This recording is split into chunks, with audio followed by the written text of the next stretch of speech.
Howdy! Welcome back to the Big Blue Workshop. Most of you know I'm in a men's Bible study at Irving Bible Church called First Watch. Not too long ago, our men's pastor gave out these little blue boxes. They were little puzzle boxes that had some reminders on them about some of the stuff we were working on in First Watch. He asked me if I could build him a big plywood version that was 4 foot by 4 foot so that he could use it on stage. I think he planned on just getting a big plywood box, but in my mind I thought, why not make a functional puzzle box that's 4 feet wide? So this is what I came up with, an actual functional puzzle box. In order to get the dimensions to look right, I knew I couldn't just use the thickness of the plywood. It was going to have to look thicker, so I decided to frame each side with 2x4s, and that way the puzzle box would actually look like it had some thicker dimensions in the walls. This took a whole lot of miter saw work, and I actually ended up cutting everything down, and then I decided it needed to sit a little flatter up against the plywood, so that involved some thickness planer work. I ran every piece through my thickness planer, and when you're thinking about a 4 foot by 4 foot cube, you think, how much wood could it be? It ends up being a lot more lumber than you would think. I probably spent about $100 on lumber and plywood to make this thing happen. Freedom, and I won't change, I won't phase out. I know.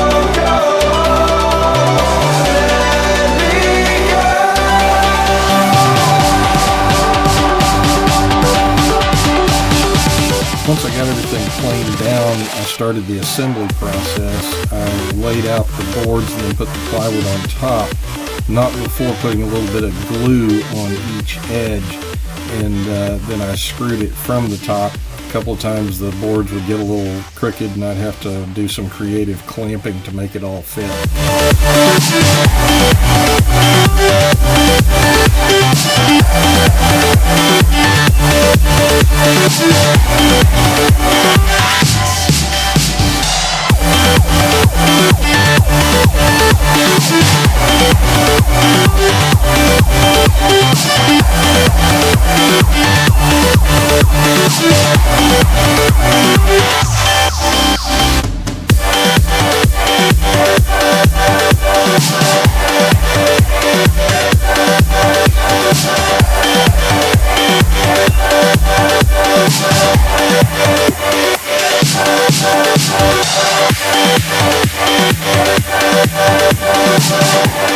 Once the boards were all assembled, I laid them out end to end and marked where each notch would go.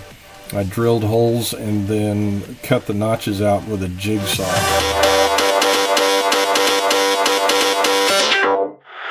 I assembled the 4 sides and then I laid the top on it and used a speed square to mark where each of the notches was going to go all the way around the unit.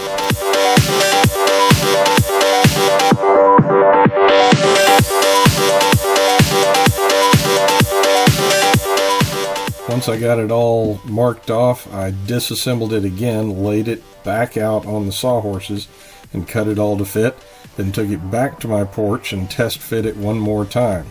The church had some other volunteers that were actually going to paint this, but I wanted to give them the best canvas to use, so I coated the whole piece with joint compound on the tops and the sides to make it as smooth as possible.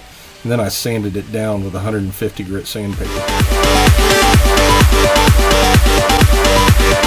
I never actually got to see the finished product because I was out of town when they used it, but I heard it looked pretty good when it was done.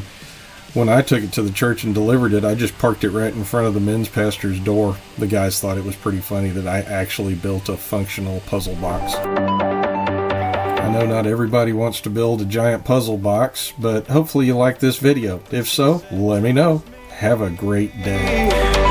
These are the stories we will tell as I stood frozen.